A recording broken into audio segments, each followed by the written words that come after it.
Good evening, and thank you for joining us this evening for another episode in Open Your Eyes. This is a show that we've had a series of programs that we've had about diabetic retinopathy. And so this is, as you see, we've got more than one guest because normally we have just Dr. Coney here, but we've got a special guest with us that we're going to introduce to you all. Some of you already know her because she's been on Black Doctor before, but we're going to introduce you to her again.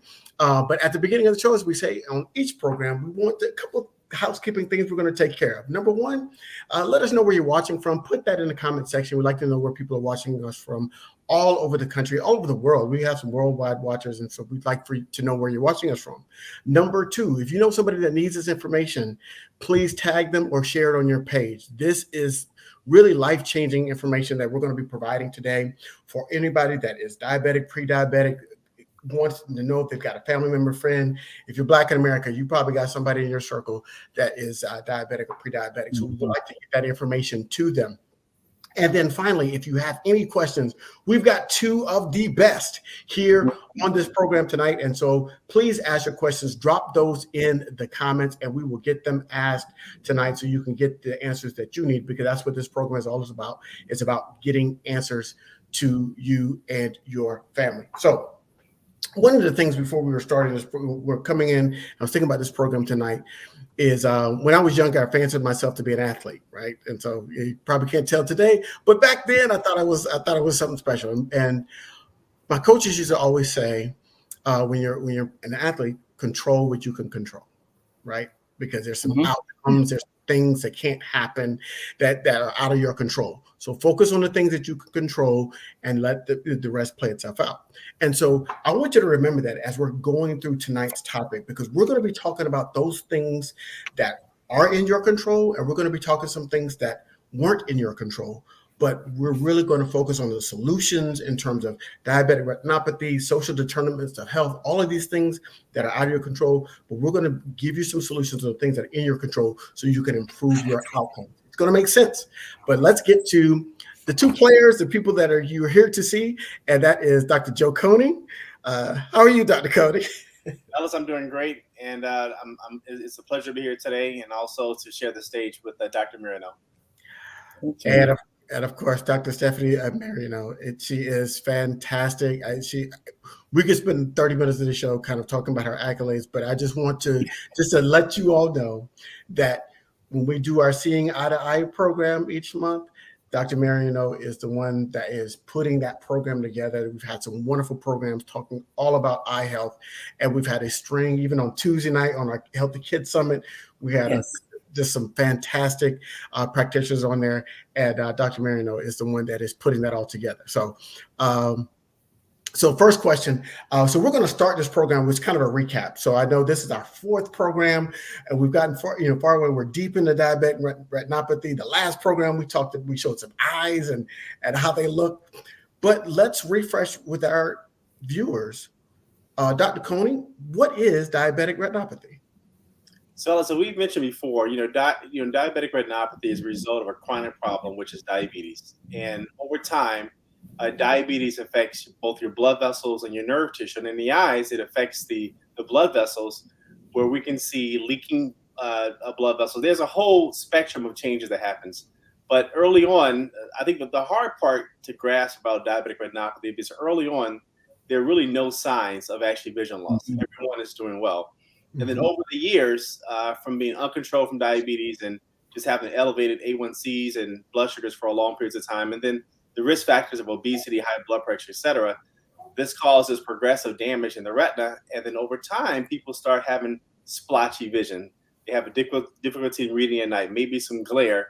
And then they'll start losing some of their central vision. And that's mostly come from swelling that involve the center part of the macula. And as the disease progresses, they can develop blood vessels. And then when these blood vessels, when they bleed, people can see floaters in their eyes. And some of these things are treated easily in the office with just lasers and sometimes injections. But unfortunately, when people don't come in early enough, they progress. They often end up requiring surgery. And that's when they have to come see you. So, Dr. Marioneaux, what are some of those other challenges that are presented by diabetic retinopathy. So Dr. Coney did a good job of kind of describing it, but what are those challenges that can be presented to somebody that is dealing with diabetic retinopathy? Well, essentially, it's understanding what diabetes is and how it affects every part of your body, particularly your eyes, because as Dr. Coney said, you don't have any symptoms early on. You may have some changes in your glasses, and you run and you get your glasses changed, and you end up with a bag full of glasses because they are responding to these temporary spikes in your blood sugar. But it is important to realize that, as I tell patients, that once it hits the eye, it's already all over the body. It's just now you're seeing it. But we're talking the brain, we're talking possibly dialysis, losing limbs, we're talking dementia. They used to think that diabetics had a higher incidence of Alzheimer's, and then they looked at them, in autopsies, and it was the diabetic changes in the brain. And so you have to take it seriously. You cannot wait until diabetes has already ravaged your, your extremities, your heart, your brain, your eyes. You've got to say, I'm a diabetic. And if you're lucky enough, and I say lucky, to be type 2 as opposed to the hereditary type, as opposed to type 1, where the diet and exercise are very helpful, but type 2 diet and exercise can really be a game changer. So to just be forthright, I'm a diabetic and I'm going to do something about it. I'm going to lose the weight. I'm going to exercise regularly. I'm going to make sure I make really good selections in my food. Just do that healthy lifestyle. You will often see an amazing improvement in the diabetes, and diabetic retinopathy may never occur. I promise you. So Dr. Coney, what are some of the treatments for diabetic retinopathy? So the most common things that we use for diabetes, again, it depends on the level of the disease. And we have injections that go in the eye. I know that sounds like a very scary thing, but the injections have really changed the landscape on a very sight threatening problem. Diabetes is the number one cause of blindness in the working age population. We very seldom will lose vision if we catch people before vision is lost. The great thing about these treatments that we're talking about that sometimes require individuals to come in every 4, 6, 8 weeks for injections, 95% of the time we can prevent them from actually losing vision. There are some people that still qualify for laser. We don't do laser as much, but still laser still may be the cornerstone depending on the level of disease. And then unfortunately, there are people that will progress where lasers and injections really just don't cut the mustard because they're too advanced. And these are the individuals, unfortunately, that will end up in my operating room where we have to do incisional surgery to actually go into the eye, remove the blood, remove the scar tissue, and try to salvage vision that ordinarily can actually you can lose the eye from. Mm-hmm. Wow. So, Dr. Marioneaux, one of the things that Dr. Coney was talking about when he was describing diabetic retinopathy was those blood vessels that form, those new blood vessels. And that sounds like it's a good thing, right? It's like, okay, wait, I'm going to have my eyes are going to kind of self-correct, trying to self-heal, that old adage, heal thyself. Well, the eyes are doing that. But it sounds like that might not be the best way for the eyes to operate, because that can lead to that pooling and blood formation. Exactly. It's funny. It just shows how amazing the eyes are, because you'd think, oh, wow, I'm getting some backup blood vessels. This is great. But unfortunately, they are not as good as the original blood vessels, and they leak. And when they leak, therein lies the problem. I often tell patients that if you think of the inside of the eye like a glass of water, and you put 1 tablespoon of dirt in there, it clouds it all up. And it's the same thing with diabetes and with bleeding in the eye, because these blood vessels are damaged and they leak, and the eye becomes filled with blood. The vision drops. If you can't see out of the eye, we can't see in very well either. So it's very hard to determine whether it's just from a leaking blood vessel, or whether you actually have a retinal tear, a retinal hole, a retinal detachment, or if you have a tumor in the eye. So it presents a real tough challenge diagnostically. And to think that this could be preventable if you just, didn't have the donut with the metformin, which is the diabetic medicine, if you just pushed away and didn't make these bad choices, then, this scenario may never happen. you are in control to a certain degree of the outcome of your diabetes. And I think that's what's so important for your viewers to really take home. Well, Dr. Coney, I'm going to ask you the $50 million question. Is diabetic retinopathy inevitable if you're a diabetic? Well, I think Stephanie hit some really, really important points. I was always taught that, diabetes will develop some sort of retinopathy over time. And really, I think we were talking about it's really sight-threatening problem. I don't think diabetics really have to develop sight-threatening problems. Mm-hmm. They may have changes that we can see in the exam, but it ordinarily doesn't really affect the eye. It's kind of like, your wedding ring. If you don't see the flaw, it doesn't exist. Now, I've been trying to sell that for a long time. And I'm having a hard time selling that. It's okay to have problems. You just don't want your problems to actually control your life. And the good thing about it is that early diagnosis leads to early detection, leads to better visual outcomes. And the problem we have in our country is screening. Less than 50% of individuals that have diabetes are not coming in early enough.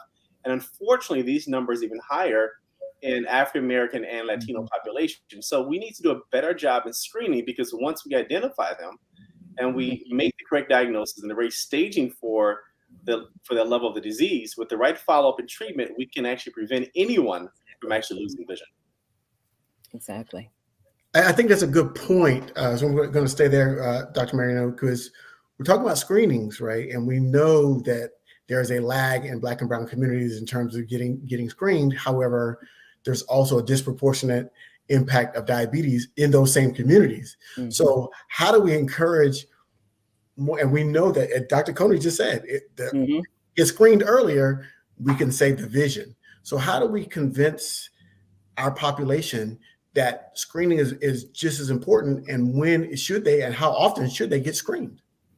That's an excellent point that Dr. Coney made. If you don't know you have it, you often don't get the diagnosis, because again, as he stated earlier, you can be a diabetic for many years and you may not have changes in your eye that will impact your vision. It just depends on where the damage is. If it's right in the center of the vision, the macula, boom, you're going to have an immediate change in your vision. If it's in the periphery of the eye, you're not going to see it. And so that's why you have to be screened. And so it's really important that the primary care doctors make sure that the patients who have the diagnosis of pre-diabetes, diabetes, whatever you want to call it, they are seen by the ophthalmologist, the eye doctor who graduated from medical school, at least once a year for a full and complete dilated exam. And so I tell patients, did you get drops put in your eyes and they put a big thing on their head and a bright light? If you've not had that, you've not had a dilated eye exam, because that is key to identifying diabetes early on. And many times we as ophthalmologists are often the first ones to diagnose diabetes, because again, they'll come in with a change in the vision and you have to be very careful not to immediately hand them a glasses prescription. You have to look and see if there are changes. In fact, anybody who has a change in their glasses prescription that I'm a little suspicious of, I will always order a fasting blood sugar and a hemoglobin A1C. Even if the patients tell me, oh no, I'm not a diabetic, I order it anyway. And it has been amazing how many patients are quote unquote pre-diabetic. And that's an important differentiation. When patients tell me I'm pre-diabetic, I say, well, it's kind of like being a little bit pregnant. You are a diabetic, okay? Now, you may be able to manage it with just medication, which is great, but you are a diabetic. And so you've got to really make the right choices for your foods, for exercise, so that you do not progress, so that you do require medication. So it really is important to have that conversation with the primary care doctors, with anybody with a family history of diabetes, and to get that information publicized so that they understand the importance of regular, complete and thorough dilated eye exams by ophthalmologists. The IMD is what we call ourselves. So I want to stress that point again. Number one, there's two things she just said right there that I think people need to pay attention to. One, sometimes your diabetes can be diagnosed by the eye exam. So you may not know that you're diabetic, but an eye exam can tell that, because they can see where that damage is before you start noticing changes in your vision. So if you don't feel like you're diabetic, you should get an eye exam anyway, especially if you're of a certain age. You should go to see the ophthalmologist and get that full dilated with the drops. And the big light. Not this, but you're looking at the chart. I need the full dilated with the drops eye exam, and that could be diagnosed. So it's really, really important that people recognize that, they say the eyes are the window to the soul, but they could be the window to the disease. Exactly. Well, Exactly. Before anything else shows up. So just make sure that you're getting those exams. So Dr. Coney, outside of getting that regular exam that we talked about, what are some other things people can do to kind of slow or even not even have the significant damage that can come from diabetes? Ellis, like I said on your other shows here, I always try to make it as simple as I possibly can for my patients. I think that the one things, if you look at some of the barriers that patients have with physicians, is really communication. And so I look at that as part of educating the person that's across from me, and also understanding what their journey is. We have to make sure they go home with a few points, because a lot of times all they think about, I have diabetes, I have retinopathy, I'm going to go blind. And so I try to leave them with just a few things. And again, that ABCs that I left you with before, I think has been critical. Your A1C less than 7, your blood pressure, your cholesterol, your diet, and your exercise. And then I'll throw in, smoking as well, because those are really the most important risk factors that affect our communities. And all these little small things, they do add up. And so when you look at someone's journey, you have to look and see, how did that person get there? What are their risk factors? And are these the risk factors that we have control over, or these risk factors that happen which led them to that place? If they have mistrust of the system. So there's multiple reasons how someone come to my office very late, and I try to break down those barriers to understand what that is, because until I really understand that, I really can't make the impact I need, because this is something that's going to happen long term. So I try to buy that equity with them early on, explain to them why they need to keep seeing me, and part of that is understanding that journey, so I know where they're going. Exactly. Excuse me. No problem. So there are a couple questions before we move into our next segment. There's a few questions. One of them is directly for you, Dr. Coney, and a fellow person from Cleveland, Leslie S. says, my question is for Dr. Coney, since he's also from Cleveland. Does trying to eat more vegetarian or vegan help? Well, Leslie, that's a really good question. I don't presume to be a dietitian, and so I really encourage my patients to actually seek help on that. I do think eating a healthy, well-balanced diet and have that discussion with their physician is important. Everyone has a different nutritional load on what they need. Now, we do know that some things are worse for the patients. All those carbohydrates, we know that those turn to fats. Maybe excessive meats, particularly excessive red meats. These are things we know that may be more detrimental. Inflammatory foods. So I do personally agree that plant-based diets may be helpful in certain diseases, particularly when it comes to the most common thing that we see with food is really our macular degeneration patients. They really benefit from a green, leafy vegetable diet. Again, for our diabetics, who most of this is not really an antioxidant problem. This is more of fatty foods, high foods that are in carbohydrates, foods that are greasy, our comfort foods. These are the things that we grew up on, because a lot of our parents have migrated from the South, and this is the way that we ate our whole life. But I don't really know all the details. I don't know we have the studies in terms of to back it up, but I think that the majority of people that eat a healthier diet will have less problems with their diabetes. Exactly. Yeah, that answers another question we had, is what does a healthy pre-diabetic diet consist of? And so I'm just going to echo that. It's best to talk to your primary care physician, because everybody's makeup is different, as Dr. Coney spoke about. So there's some things that work, but in a general sense, plant-based diet coupled with exercise and just losing weight in general, stopping smoking, all of those things will help lower the risks that come with diabetic retinopathy. And so, and then being adherent to your treatment plan, right? So making one thing, if I may add just one thing, the other thing that I do for all of my diabetic patients, I always ask them, have you had a nutrition consult within the year? And usually this is covered by insurance. And I think I send more nutrition consults than the primary care doctors in my area. Because if you come in and your hemoglobin A1C is over 6.5, because what I tell patients is that 6.5 is when the floodgates to the eye open up for diabetes. And so if you're hovering around 6.9 and you think you're fine, normal is 5.6 for the hemoglobin A1C. So you want to be as close to normal as you can, but under 6.5 to really address the issues of the eye. And so a nutrition consult can be very helpful. And this is a one-on-one. They do a 3-day diet diary before coming in. They know their blood sugars are all documented. And so it's a very useful endeavor. And so they're all getting nutrition consults. If you come to my office, you haven't had in a year, that's your next step. Well, Stephanie, listen, you're way better. I mean, most of my diabetics are way over 8, 10, 12, 14.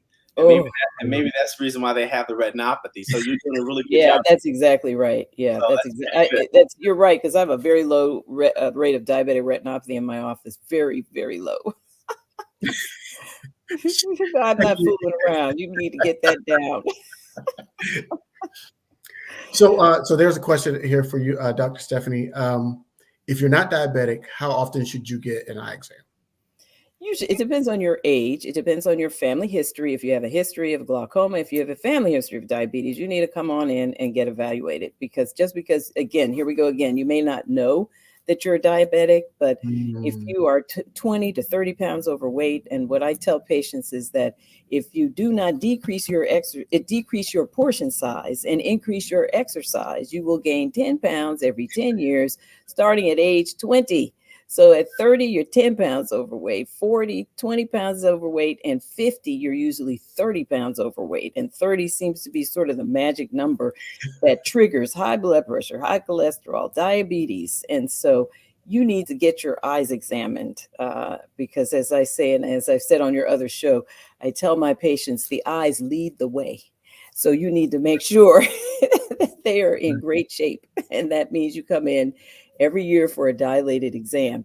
There are recommendations that say if you are 40 and you have never had a complete and thorough dilated eye exam, the American Academy of Ophthalmology recommends that you come in and get a complete and thorough dilated eye exam by an ophthalmologist, the eye doctor who graduated from medical school. And then they will advise you based on your risk factors for glaucoma, diabetes, if you've had your family history of retinal detachment, macular degeneration, many things that can be hereditary, then you may be seen more frequently. But we'd like to have the ophthalmologist evaluate you and make that determination. Don't make it on your own. We've already got a comment that says, okay, I'll schedule it tomorrow. All right. That's what we want to hear. Okay. So Dr. Coney, since the beginning of the pandemic, and then we had that horrific incident with George Floyd, health disparities has been on the forefront, and it's been on the tips of everybody's tongue, especially in the healthcare community. So what are some of those challenges that Black diabetics might face that can hinder them from really being adherent, that are outside of this control that we talked about at the top of the show, that are outside of the control? What are some of those challenges that Black diabetics might be facing that they need to get a handle of so they can have better outcomes? So this has really been an interesting, 2 years, and I think that this whole George Floyd incident has really shined a light on the ugly part of medicine, which is health disparities and really health equity. And we've really been diving deep into this, and we understand some of the barriers that that results in some individuals' journeys, and it's not always things that happen personally. It can just when we talk about social determinants of health, and these are just things that has to do with where you live, where you play, where you work, the environment that you come in. All these things shape the person that you are. And there are some really, really important brackets. You can hone down on each of these brackets because they're all very diverse. And this is like an hour probably conversation, this piece. But economic stability, I think, is extremely important. We know that if you cannot afford to have good food and pay your co-pays, and the individuals they have to ration. And sometimes what ended up getting hurt is the ability for them to actually go and see a doctor like me. This also has to do with transportation. They may not have, they may only be one vehicle in the house. Maybe the person that's using that car that day is actually the person that's working. So the person needs to go, they're at home, or they're taking care of their kids or even their grandkids in most parts. So they can't take care of childcare and then go to the doctor. We know that the further you are away from a clinic or a major institution, the less likely you are to go in and get screening exams, to get treated, particularly when you have comorbid problems like diabetes. We understand that when you have diabetes, it's a very complex situation. Right. When you have diabetic macular edema, that's the leaking in the eye that we talked about, these individuals have 2 times more likely to go to a physician per month than those individuals who don't have diabetic edema. And they're going to the doctor because they are seeing the cardiologist, they're seeing a nephrologist, they're seeing someone for their toes, and all these things have co-pays to them. And so this thing kind of it really adds up. Right. Food scarcity, I think, is really interesting as well, because this is not always a black and white issue. This is, to me, is a community issue. Exactly. Everyone in that community have the exact same problem. They're eating the same poor foods. Sometimes it's easier to go out and buy a Happy Meal than it is to go out and buy those vegetables. And we don't have the healthiest, best vegetables in those neighborhoods. And so the things that that are in place, whether it's been institutionalized or just lack of the community access, and this journey has really caused just a chronic problem with these individuals, which sets up the disparities that we see in medicine. And we're not even talking about how just the whole mistrust sometimes. Right. Sometimes individuals have a bad connection with certain people. And when you go to the hospital, they don't see anyone that looks like you. So confiding in that someone is actually very difficult. And so if you don't have that connection with someone, that's physician-patient discordance. If you don't have that trust, it's hard for you to stay adherent to your medication, because you don't feel like that person really connects with you. And so therefore, you don't do the right things. And also, the person you're hurting is really yourself. Yeah. So Dr. Marioneaux, that was a lot. You're right. That could be a whole program. We're going to try to touch some of it here today, but that's a whole conversation. So, and Dr. Coney mentioned this earlier in one of his earlier answers about communication. So how should that communication change between the patient and the practitioner, so some of these items, some of these challenges that patient is facing could come out? Because I know when you go to the doctor's office and you fill out that questionnaire, it's all about medical and maybe a little bit about family history, but it doesn't talk about transportation. It doesn't talk about food deserts. It doesn't talk about income. It just talks about, okay, here's what I'm experiencing. Here's my family history. I turned it over to you. And none of those other factors are really brought into it. And then bias could come into play to say, well, why isn't Ellis following up? Well, he's just not a good patient. So I won't, and so now we have this kind of miscommunication that leads to poor treatment. And then I can say, well, that doctor don't care about me, right? And so now it gets even worse, and we start having bigger problems. So should that communication, should those questionnaires, how do we help that communication get stronger between patient and practitioner, so we don't have as many problems with lack of adherence? What I always tell my patients is that you have to be an advocate for your health. So when you see your doctor, if you don't understand, either you bring somebody with you who will be the second set of ears and eyes, or you ask the question, I don't understand. Can you explain that to me again?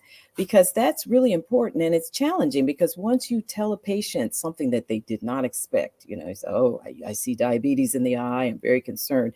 All they hear after that is blah, blah, blah, blah, blah. They don't hear anything else. They're still trying to process the first thing you said.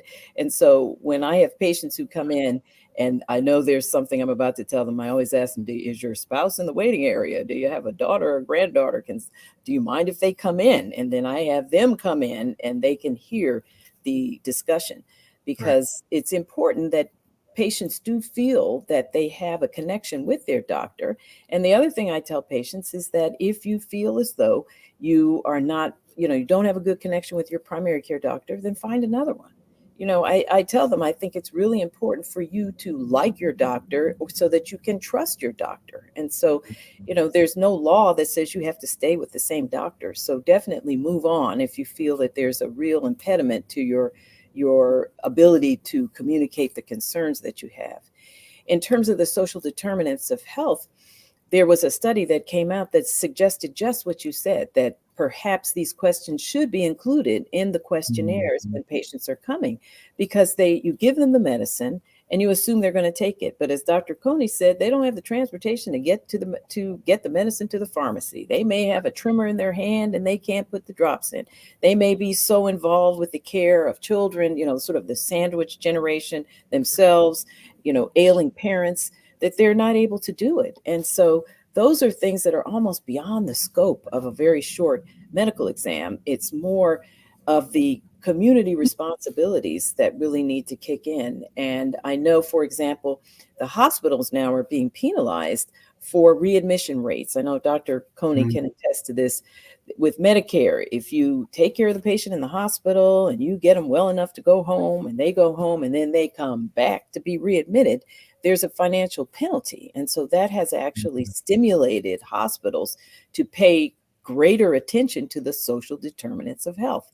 Okay. And I was the chair of the hospital authority, which is the governing body of the hospital where I work. And that was something that we were focusing on. We were doing your pharmacy, your food pharmacy. We set that up so that there would not be a food desert in some of the areas. They would send home health care to patients to make sure they were getting their medications, to make sure that blood pressures were being taken. They were trying to arrange rides for patients for transportation. So I think there's a greater awareness of this, but it is a major problem with a lot of moving parts. And I think there needs to be some really dedicated institutions and dedicated organizations to make sure that this big gap in healthcare and adherence to medication can be addressed, because it's a lot for a physician who's just trying to stay on top of the patient's medical problems to expand and figure out, do they have transportation? What is their home like? It's not that we don't have the interest. It's that we're just trying to stay on the straight and narrow with making sure that you don't go blind. Dr. Coney, that she raises an excellent point. Do you have time? Do practitioners have time? Because I know insurance says, okay, because there's a high volume of patients, and insurance says you've got this amount of time, and you've got to see these patients. Do you have time to spend that kind of time with patients? And if not, then we've got to do more programs like this to give patients the ammunition so they know how to be more effective. If doc only has 12 minutes with me, I've got to make that the best 12 minutes. So I can't go in there hemming and hawing and umming and everything's all good. I got to be prepared to go in there and utilize that time. So Dr. Coney, do you have the time? And if not, then how do we maximize the time that you do have with patients? Well, I think time is really important. As a subspecialist, I am overwhelmed with the amount of patients that I see. Depending on where I am, I cover the whole Northeast Ohio. So depending where I am, the disease pathology would change. If I'm more urban areas, it could be more diabetes. If I'm more in the suburban areas, it could be more macular degeneration. But the burden of those patients is still great because they have to come to see me every 4 to 6 weeks for injections in their eyes, and that takes time. The problem I think we have with the time factor is that the people that need the time are the individuals that have the comorbid problems.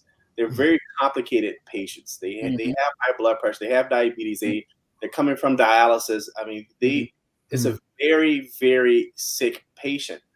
So it does take all the doctors to communicate, and I can't answer all their questions in that one setting. I'll do the best I can with what's going on and say, you know what, we can table this for next time.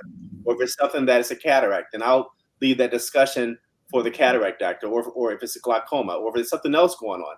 Oftentimes what we do is that we will actually, if there's an acute problem going on, or we see someone their blood pressure is not well controlled, or their diabetes not well controlled, we'll call the medical doctor right there and we'll schedule that appointment. I think that's really, really important to make sure that there is continuity of care. Mm-hmm.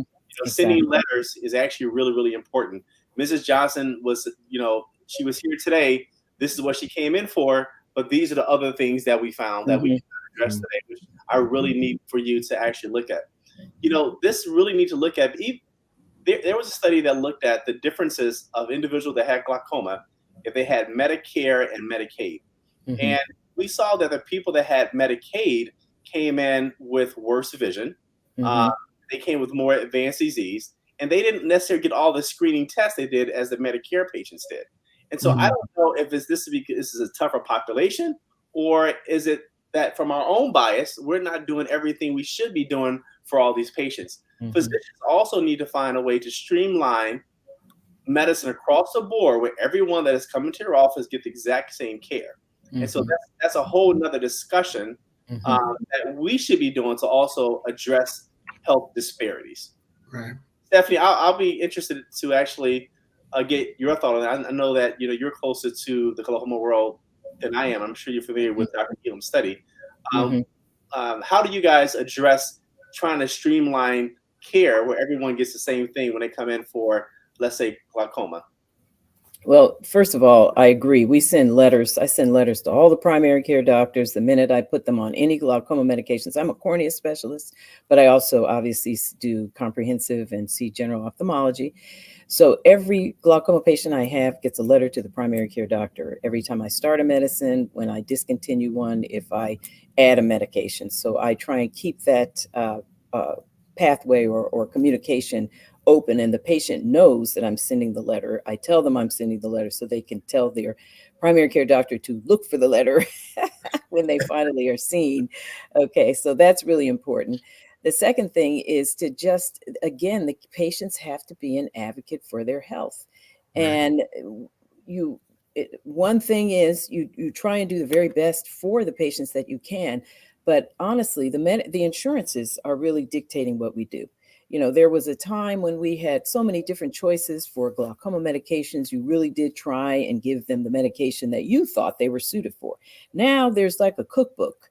Everybody gets this one generic drop, and if it doesn't work, then the next one is approved as a beta blocker, and then the next one. So it's almost like this little cookbook for, I shouldn't say idiots, but they act like we don't have any medical training, that they have to tell us and guide us how to treat glaucoma patients. And so many people are getting that kind of care, but then the insurance won't pay for this medicine. One of the worst situations I had a woman with very advanced glaucoma, and I had her, as I say, tuned up. Her pressures were excellent, and the insurance stopped paying for the medicine.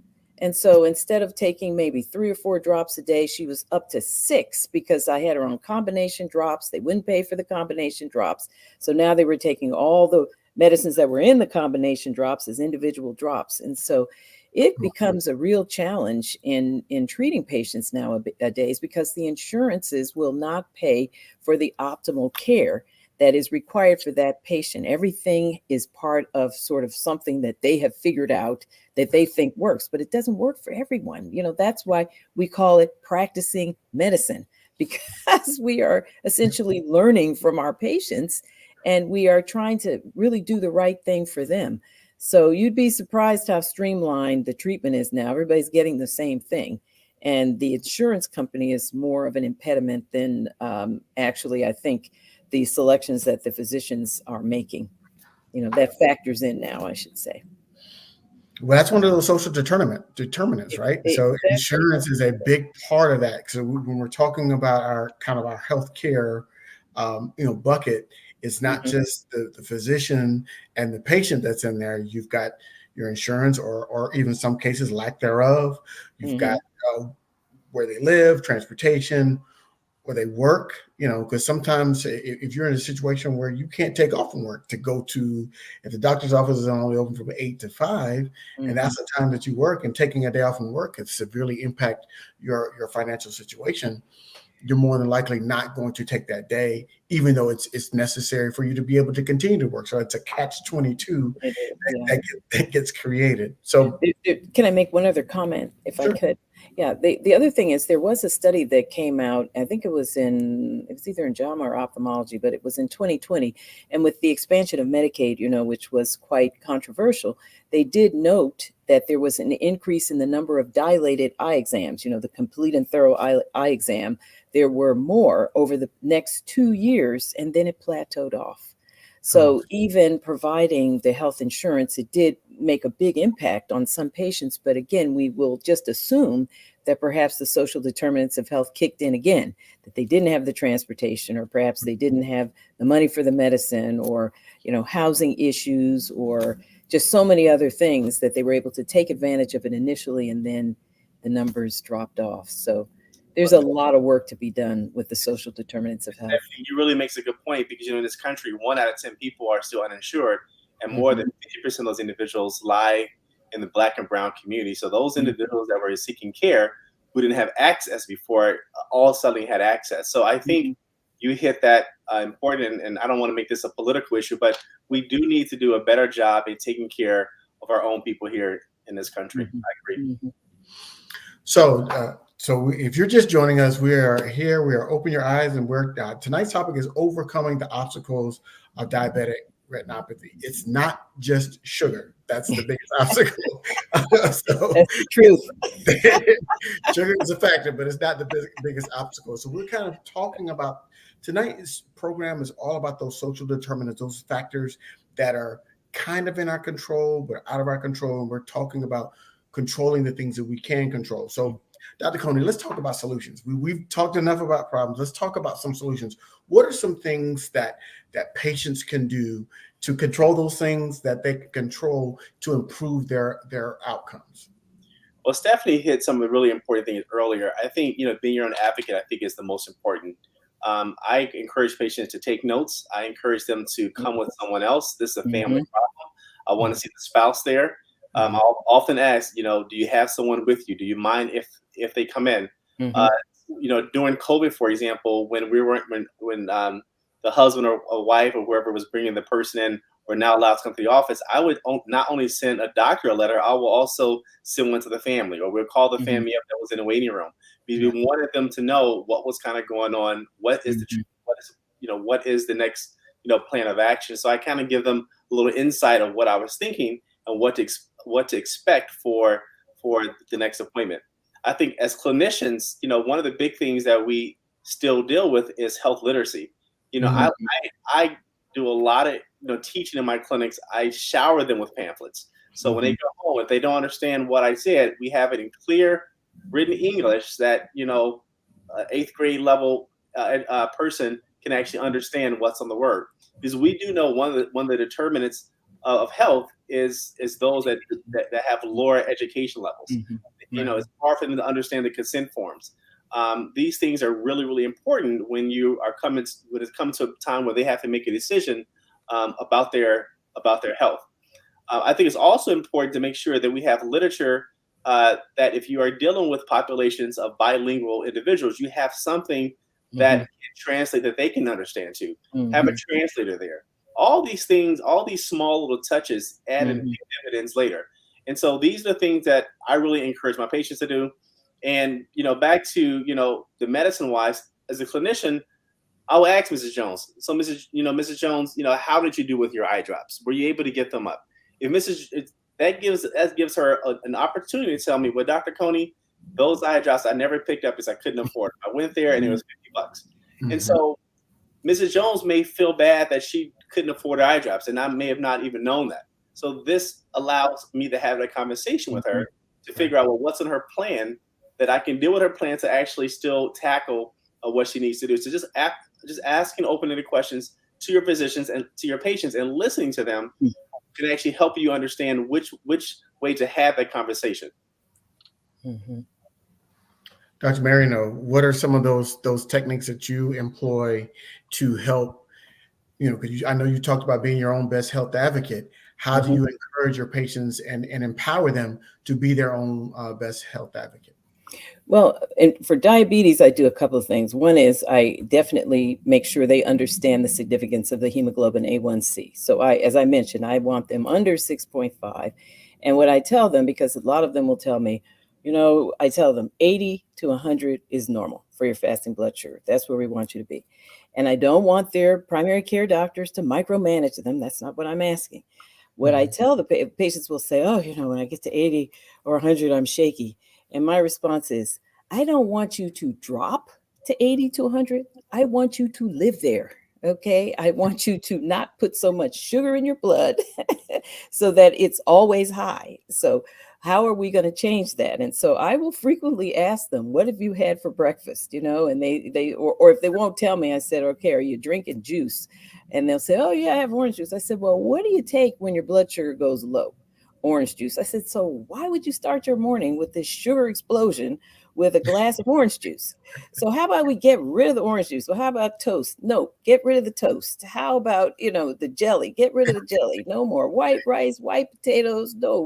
No, bananas. I tell them it should take them 3 days to eat a banana. That's how much sugar is in a banana. You eat a third, And so they're looking at me like, this is the ophthalmologist telling me this? And I said, yes, because I don't expect to see any diabetes in your eye. I said, we don't do that. Okay. We're going to make the lifestyle changes. And then I asked them, are you able to exercise? And yes, no, whatever, if they can exercise. I'm like, well, how about this? How about, next time you come to my office, park far away in the parking lot so you get a few extra steps, or go to the mall and walk around, or, just go like a ping pong ball all over the grocery store. You start in produce and then you go all the other end. And I said, just do anything you can to get a little exercise to try and burn off some of this sugar, And then I tell them that, what it does. I tell them about the Alzheimer's. That's really not Alzheimer's. It's diabetes in the eye. I tell them about the heart attacks, the dialysis. Then I tell them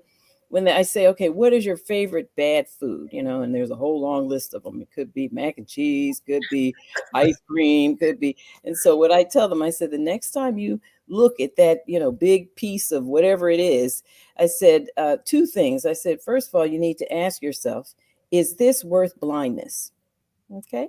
If that doesn't hit you, is this worth dementia? Is this worth dialysis? How about losing one of your toes, or how about the whole leg above the knee? Right. And so they usually look. And I said, well, if that doesn't quite do it, then, how about just making a few changes? Is there a possibility you could just, how about you get rid of one thing a month? Okay, let's drop the sodas. That's an easy 20 pounds, if you want to lose some weight. And Right. so I try and go through that with them. And like I said, I finish it up with a nutrition consult. So you get to hear it from the expert. But I try and get them thinking and try to get them looking at their food differently. I said, take the bad food off the pedestal. You've got to recognize the terrible things that it's doing. And the second thing is realize, and this is what I tell them, I tell myself, I've had enough of this food to last me a lifetime. I don't need to have any more, and so you just kind of move on from there, whatever it takes to communicate with the patient. And I let them know, I try and do the same thing myself. I am not a diabetic, but I will try and eat like I am. So, I'm pushing away the things that I know that are going to shoot the sugar up, because, why? Stephanie, you got me feeling like I want to just skip dinner tonight. No, it's what you're having for dinner. Now, maybe you can tell me, what are you having for dinner? Look, I'm over here like, ooh, I'm feeling real shame right now. Okay. I know. And then A lot of toes. sometimes my patients would look at me so forlorn. And I say, well, I am on your team. I just want you to know that I am on your team, and I know you can do it. I said, we can do this together. I'm gonna check on you when you come back. And so I wonder if some of them come back. Some of them are like, I'm not coming back to work. Well, somebody put it there. Dr. Stephanie's mean. I am not. I tell my patients, I said, I am not mean. I said, I care about you. There's a difference. No, somebody needs to tell you the truth. That you're just telling them the truth, and they have to draw that straight line from that bowl of ice cream, that whole banana, that orange juice, to what the implications of having that sugar spike could do long term in their lives. It could cost them their vision. It could cost them a limb. It could cost them Mhm. their mind in terms of dementia. And so Mhm. when they see that direct connection, maybe that sugar craving gets tampered down just a bit. So Well, I'm just hoping they're second guessing themselves. That's all. so Dr. Coney, as we're coming up, wow, this was a fast hour. So one of the things that we've noticed here in the community is that there's been a big push for clinical trials, right? And so that's kind of a big thing right now in healthcare, is to get more Black and brown patients involved in clinical trials. Could you talk to why that's important, why that's a push, and why it's really important for Black and brown patients to avail themselves to clinical trials? And I know sometimes it could be, we talked about the social determinants that could prevent them from participating, but can we talk about why clinical trials are important and why it's important for us to be involved? Well, I think the most important thing is to realize about clinical trials that is the best way that we gather information about how to treat patients. It gives us a roadmap to outcomes, to side effects, and really how to practice medicine. The problem with our clinical trials is that it's completely it's not well represented across all people. And when it comes to African Americans and even Latinos, very few people enroll in trials. 90% of our data registry that we have from clinical trials are historically from European ancestry. But when those drugs come, when it's out and FDA approved, everyone is taking those medications, Right. Blacks, Latinos, etc. So the problem we have is that we don't know if all those drugs are as effective in everyone across the board. From an efficacy standpoint or from a safety standpoint. Right. And this could be multifactorial. And I have this discussion, particularly when my older patient comes up sometimes, because you mentioned I'm actually a trialist. We probably have about 15 clinical trials going on at any one time, and we've been doing clinical trials in our institution since the mid 70s, from the early diabetic retinopathy studies when there was really no cure or no treatment, as well as for macular degeneration. And these individuals remember the dark side of medicine about the Tuskegee experiment. Jewish individuals will remember things that happened during the Holocaust. Indian people remember, what happened to their data when studies were done on their people. So they come with a closed mind for clinical trials or a little bit of apprehension. And I do think it's really, really important for us to still talk to patients about those and have that dialogue, because we need that information. We need to have good information about ancestry, about DNA, and how certain drugs interact with certain people in order to customize or personalize that therapy. And the only way to do that is to have them in clinical trials. Now, we are doing a phase 4 clinical trial now. And unfortunately, I think we're doing this phase 4 because we've failed to recruit people in a phase 3 trial. There's no reason why we should have a phase 4 trial, but this phase 4 trial is pretty exciting because it's only for minorities. They'll have the option of getting the most approved therapy for diabetes, which is for diabetic macular edema, a drug that's already been approved that has shown more durability recently to a drug that was considered the standard of care. They will also get this drug free of charge for the other eye. The study is actually looking at other social determinants of health, access to care. They're paring down on what's going on in the house, what's going on with the patient. They'll be taking other parameters that we normally don't take to really understand more about this population. So we're hoping going forward that these trials, that this trial will set precedents going forward in other trials, and not just ophthalmology. Unfortunately, even in breast cancer, the mortality in African American women is 40% that of Caucasians. But when you look at clinical trials, less than 10% were in trials. Prostate cancer, how many men do we know have prostate cancer? And yet less than 10% was enrolled in the trials. So once we get individuals in trials and we can better formalize our treatments, I do think we may change the tide on how we treat people. I think we've learned a lot from the cancer industry. We learned a lot from different receptors in the breast, and we know that if we would have given every woman, one particular drug, that drug would have failed. But you have to be positive for a certain receptor.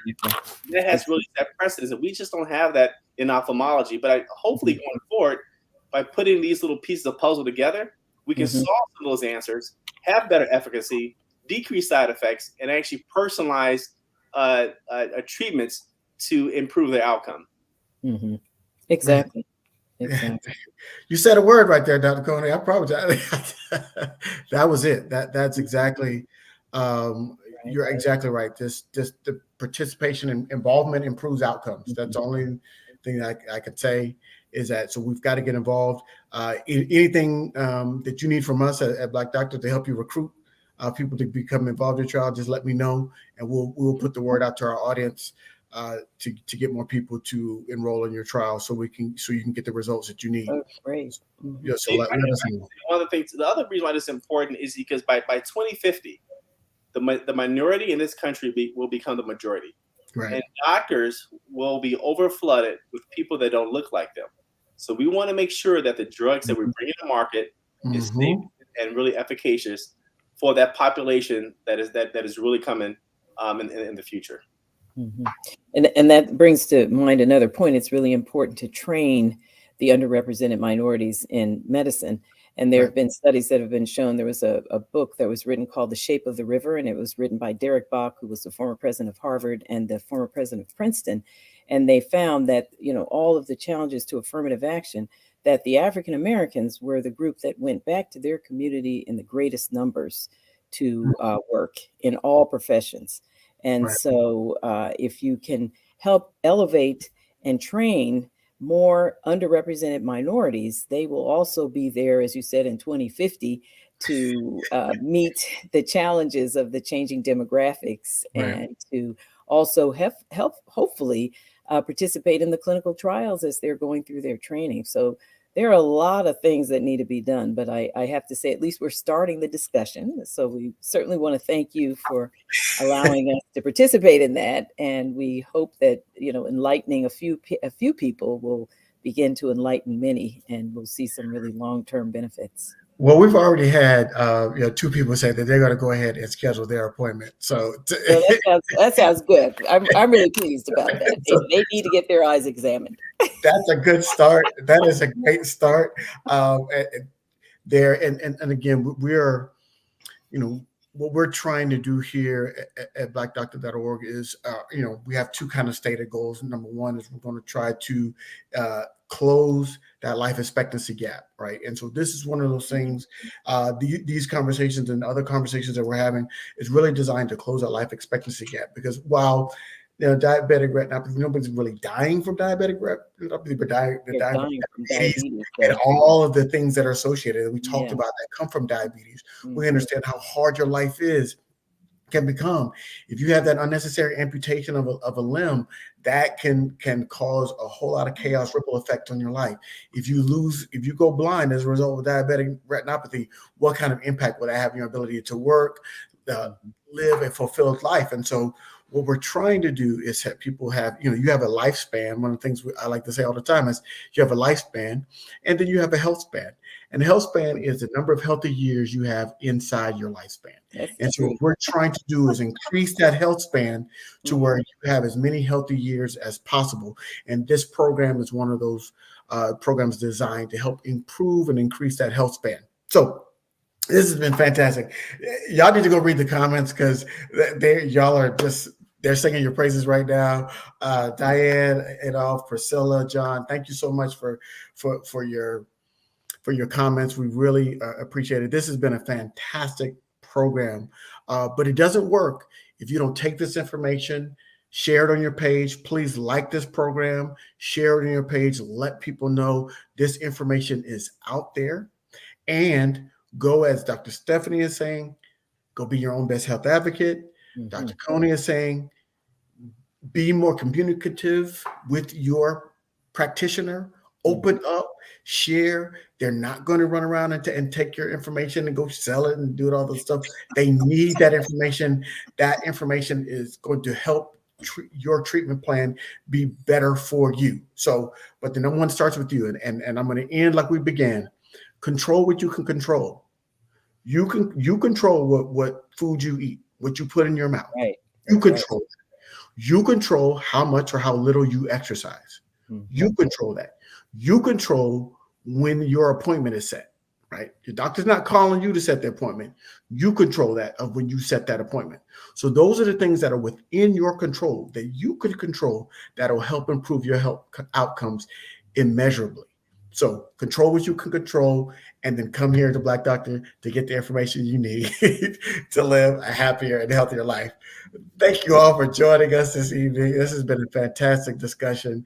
We're going to re-air this tomorrow morning. So if you missed it, tell somebody, hey, they're going to re-air tomorrow morning, 10 a.m. Eastern. We'll have this re-aired tomorrow morning. So thank you again. Thank you, Dr. Stephanie, for joining us. Thank you for having me. Again, you are a rock star. Thank you so much. And we'll see you next time on Okay. Open Your Eyes.